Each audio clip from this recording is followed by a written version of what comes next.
to Real Film Snobs. I'm Angela Yeager. This week I am joined by special guest host Brad Wartman. Welcome to the show, Brad. Well, nice to be here, Angela. Thanks for having me. Yeah, no problem. Brad has been taping us on Zoom as our editor and host extraordinaire since we started doing Zoom episodes at the onset of the pandemic. He's also been a volunteer on Real Film Snobs for quite a few years now, doing everything from directing and floor directing to camera and audio. And I think you've done pretty much most of the crew positions at this point. Yeah, we need to talk about my contract regarding Yeah, I know. And he's been nice enough to tape us because he's a tech wizard, which, yes, because you need to be a tech wizard to do Zoom. I know that sounds like I'm a little silly, but he's been nice enough to tape us during the pandemic. And Brad is also a film buff. And I think I met Brad through Salem Cinema. I think Abby actually at Salem Cinema was the one who got you to roped you into volunteering on our show, and the rest is history, as they say. it. And my life has never been the same since. I know you have Abby to blame. There you go. But now Thank you, since then Abby. we've Thank you. we've Double we've thumbs up seen for you, each Abby. but since then we've attended a few film festivals together, the Ashland Film Festival. You and Paul, I know, used to go every year, and you got Chris and I to get into that. And Brad is a huge fan of sci-fi films and classic movies. What are some of your other types of films you love, Brad? Mostly sci-fi, classic films. I like foreign films a lot, uh, presumably ones with good subtitles. Yeah, and I like a lot of stuff. I like comedies, romance. Um, gosh, You like a little bit of everything, I got like a little bit of everything, as which is long why as we it's get along good. so well. Yeah, you can kind of pick anything, and Brad will be like, "I'll watch that." That's what I liked about you when you suggest something. You're like, "Okay, I'll check it out." So you're not one of these like, "I don't watch XYZ," genre. So, which is Yeah. what I'm like. I like to watch a little bit of everything as well. Although I do it in a snobby fashion, of course. So this episode, we each got to pick two movies. And made the other one watch them, and I think it's a pretty good mix. So I'm excited to kick it off with our first movie, which is The White Tiger from 2021. So it's our first film of the new year, really, by one of my all-time favorite directors, Ramin Bahrani.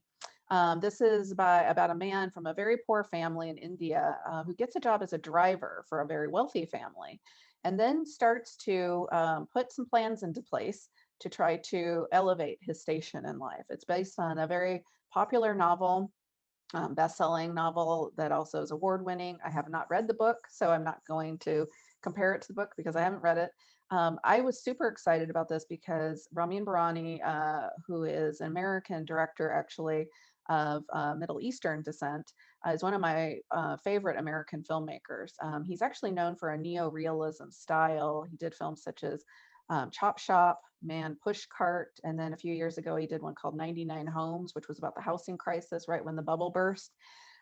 He is a director who's very interested, specifically all of his films set in America are very specifically interested in class issues and the divide between the rich and the poor. And he's explored that in various ways through all of his films.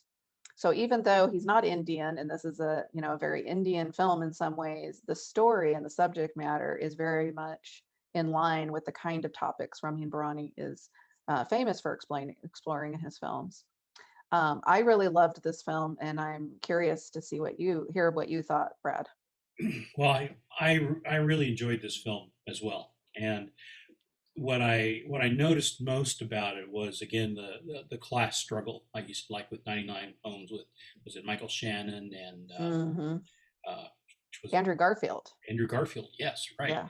And so the story starts out that he's in that the protagonist is in a coming from a very poor, abjectly poor village, but he happens to know someone who's from the village who has made it into the upper classes. So he goes there to basically throw himself at this person and trying to get a job, and supposedly at no pay. So what I noticed about the film was how the tone shifted dramatically in about the last third of the movie when he's undergoing this transition. because before that point he's playing the role of the servant, and he's the happy servant because that's his job, is to make his masters happy. I mean, they talk about about him as his master. And then there's that last third of the movie where he shifts and moves to assume that station. Hmm. It just gets dark, and it gets dark really fast, and it goes really dark, there Yeah. right at the end. But it was a thoroughly enjoyable film. You have to pay attention to it, and there's a lot to take in. I think even when he's in the servant mode, you can see you can hear him, calculating in his mind how to respond to make things at his best advantage. Right. You know, And it so uses voiceover narration from the main character in his today moment, and he's looking back, which sometimes can be a device that's really hard to pull off. But I think it works because in this case, it's not only a distancing mechanism, but it's also a little ironic. He's making these kind of commentary about, like, making fun of himself a little bit about, like, oh, here I was, a happy servant, here I was doing everything my master wanted and helping him through when he's drunk. And so he was, he's commenting on himself the way he was from the perspective of who he is now, which I thought was really interesting. The yeah, main and character, yeah, go go ahead. ahead. No, so I was going to say, and to that end, it's important to note that he's doing that in context of writing a letter or writing an email to the Chinese premier who's going to be visiting India, and this essentially is a chain of thought that he's trying to express to the premier so that he can get a meeting with him, right? So Right. so this is all sorry. So he's just kind of reviewing his life in the past, and yet trying to game the system, for lack of a better word, in order Right. to get an opportunity to meet with the premier. And it's interesting. It does turn very dark at the end, but in a way, there's some foreshadowing that his character is going to become much darker because he does some things throughout the film that are, he's a super likable character. So that Belram is the main character, and the actor who plays him, and I'm probably going to butcher his name, Ardarsh Gaurav. He is fantastic, I think, in the lead role, and he's in every scene in the movie, and he has to be. He's not a very well-known actor, even in India. In fact, Ramin Bahrani cast him. It was a casting call. He wanted someone who wasn't a huge star in India. He wanted someone that seemed authentic to this character. He has this great smile when he lights up. So you can see why he picked him, because he's very likable. And you need that in this character because he does some very unlikable things on his way to trying to better himself. And one of the first things he does, well, he does a few things. First, even his way of trying to get the job as the driver, he has to pull a few strings to do that. But then, he realizes, oh, he's the second driver. He's not the main guy. So he's getting passed over for a lot of opportunities. So he has to figure out a way to kind of get the other servant who's been with the family 20 years out of the way. And this is fairly early on in the movie, so I'm not giving too much away, but we start to see that this character isn't, even though he talks about himself in this way that's like, oh, I was just this servant and I was happy to serve. We see already early on that he's a more complicated character than that. So I really liked that about it. And yeah, I actually really loved this movie, and I love the energy of it. And even though it's a fairly long movie, it's over 2 hours, I thought it really it's very suspenseful. It just keeps moving. It does not let up. Yeah, all the way to the end, and you don't really know how it's all going to end up. Like you say, you get hints of foreshadowing, but you don't. It's really worth waiting till the end to see what Oh happens. yeah, and I didn't see it coming. I'm sure people have read the novel would know, but I did not see the big climax coming at all, to Yeah, be honest. So that was really interesting. So highly recommend for me. It sounds like you can recommend it. absolutely. I would give it a 4.5 out of 5. Oh, Yeah. awesome. So Okay, so I think the so next one's yours. yeah. So the next one we're going to talk about is shifting gears. We're going to talk about the movie Soul, which is on Disney Plus. It stars. It's an animated movie starring Jamie Foxx and Tina Fey. It has supporting cast: Graham Norton, some really solid supporting cast: Graham Norton, Felicia Rashad, and Angela Bassett, to just name just a few. And the plot revolves around Fox plays a man named Joe Gardner, who's a musician, and he's a frustrated musician. He longs to play jazz and be in a jazz band, but over the course of his life, he's been continually frustrated with it. And he ends up at the start of the movie, he's teaching high school band, and he's looking at the pictures of the people he aspires to be like, and he's saying to himself, "I'm teaching band. This is what I want in life, and I'm teaching band." And then all of a sudden, he gets an opportunity to play in a jazz band, which is led by Angela Bassett, the character played by Angela Bassett. And he goes in for a demo. He gets the job. His life, it looks like it's going to turn around, and he walks straight into a manhole. And Yep. his next thing you know, his little soul is going up the causeway to the great beyond. And he panics and manages to slip the surly bonds of that, and ends up in an area called the what is it? It's the not the after you're dead. It's the before you go back to Earth as your new soul. Right. And and he's kind of wandering around anyway. But to make a long story short, he tries to go back to Earth and reclaim in his body, but he can't. And he finds that he has to be mentoring a soon to be born soul who is played number 22 is played by Tina Fey.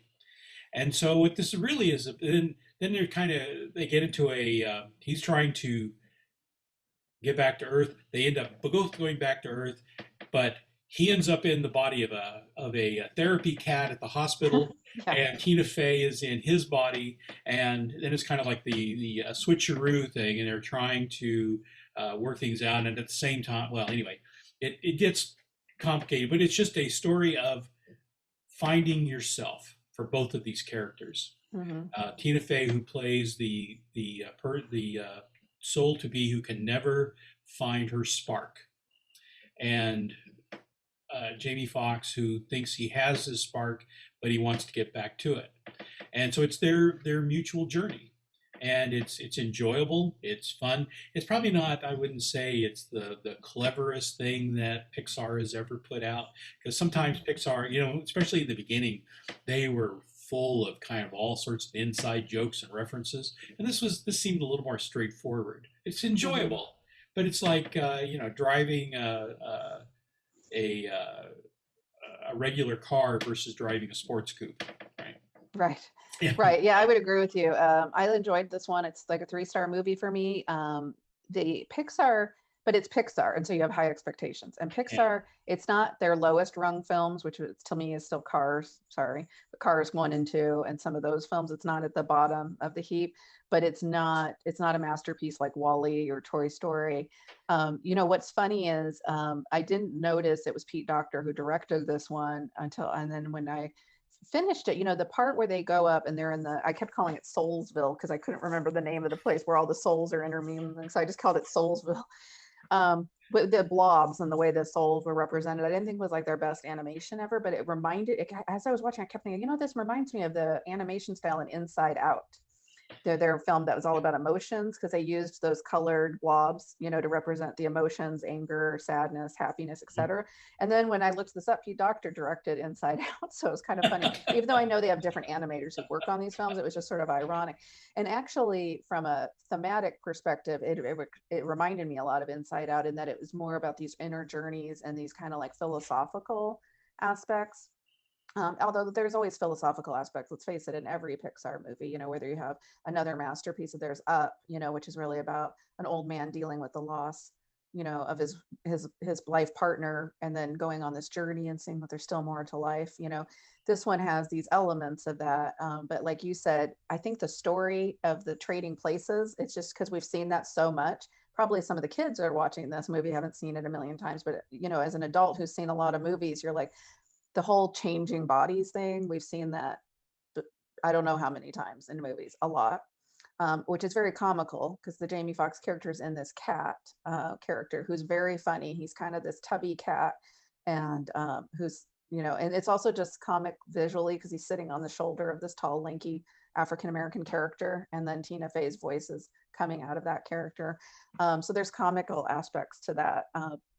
The music is by John Baptiste, who is a jazz musician whose work I really enjoyed on the TV series Treme, and is most known to other people who are not obsessed with Treme, like my husband and I are, probably as the band leader on Stephen Colbert's show. And the music is quite good. It's really the driving force of the movie, which, as it should be, it's a movie about jazz music. So in a way, I think that even if you're not a jazz fan, even though there's a lot of inside musician references and jazz references in this movie, anyone who can relate with either there's two elements, like you mentioned. There's the Tina Fey character who doesn't know at all what she wants to do, and that's why she's terrified of going down to earth, right? She doesn't feel like anything interests her. She hasn't found her thing yet.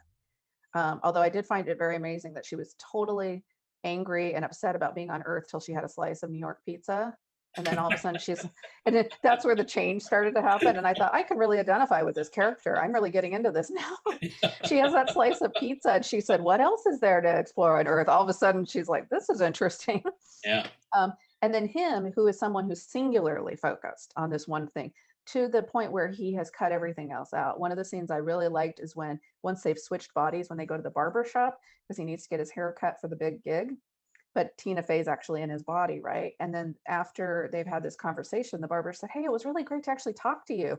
Like, you've been coming to me for 15 years. This is the first time we've had a real conversation that wasn't just about jazz. And I thought, oh, that's interesting. They're really going for something here. So he was kind of narcissistic and very just singularly focused on this one thing, to the point where he didn't appreciate the things he did have, these relationships in his community, his students who he had a really great impact on, and he didn't appreciate that he has this, huge role to play in their lives, to making them excited about music. Yeah. And not to forget, and I don't want to spoil the ending because it is good, but I love the characters, Jerry. Oh, all the Jerrys. Yeah, all the Jerrys. And Terry. Yeah, Jerry, Terry. Yeah, they're all rhyming. No, those are great. And and there's some like darkness that happens towards the end with the Tina Fey character with number 22, which I thought was very interesting. So I can recommend it, but like I said, it's not peak Pixar. It's always hard, when you've made so many. It's right there in the middle, like you say. I mean, it's probably not their best film. It's certainly not their worst. Definitely not their worst. No.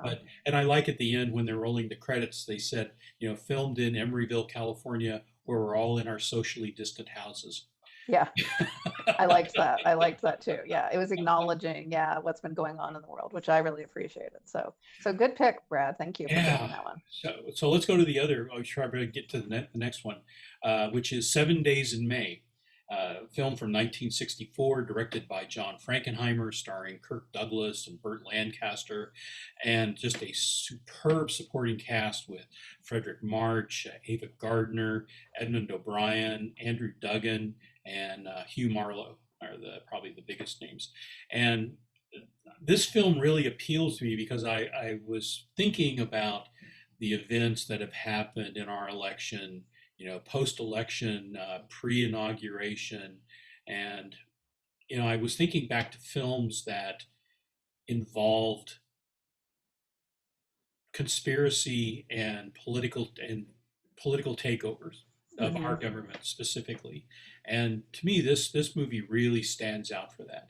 And the movie revolves around Frederick March, who plays the president, and the Senate, who have ratified a new kind of a START type treaty with Russia, which back in 1964 would have been totally unheard of.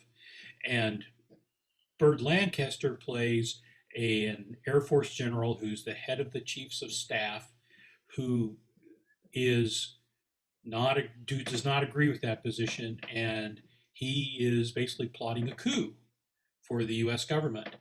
And Kirk Douglas plays a Marine JAG officer who's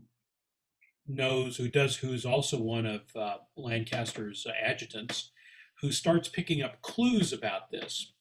And so the whole movie revolves around, the first part of the movie is in determining, is this really going on?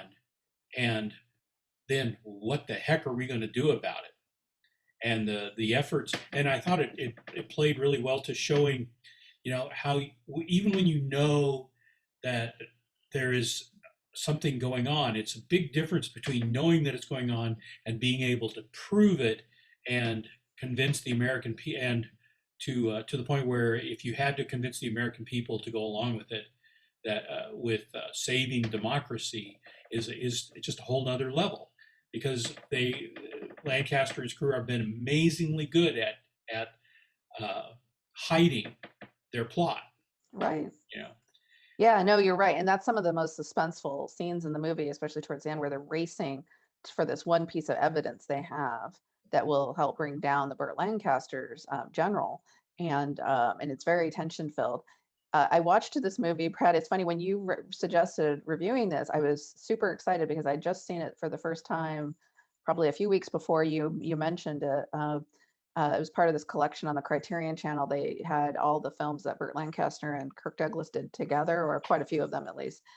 They were, I think, in 7 or 8 films together. And a lot of them, and I watched a whole bunch of them in a row, and quite a few of them, it was actually flipped, where Burt Lancaster was often the hero and Kirk Douglas was kind of the villain or the smarmy guy, because Kirk Douglas plays those characters really well.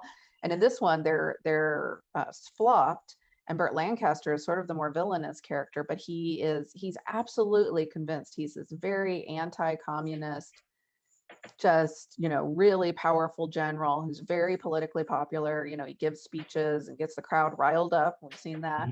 And then Kirk Douglas is this very kind of I mean, he's a military guy too, and so he's just doing his duty. And he actually thinks very highly at the beginning of the film of the Burt Lancaster character, of his general.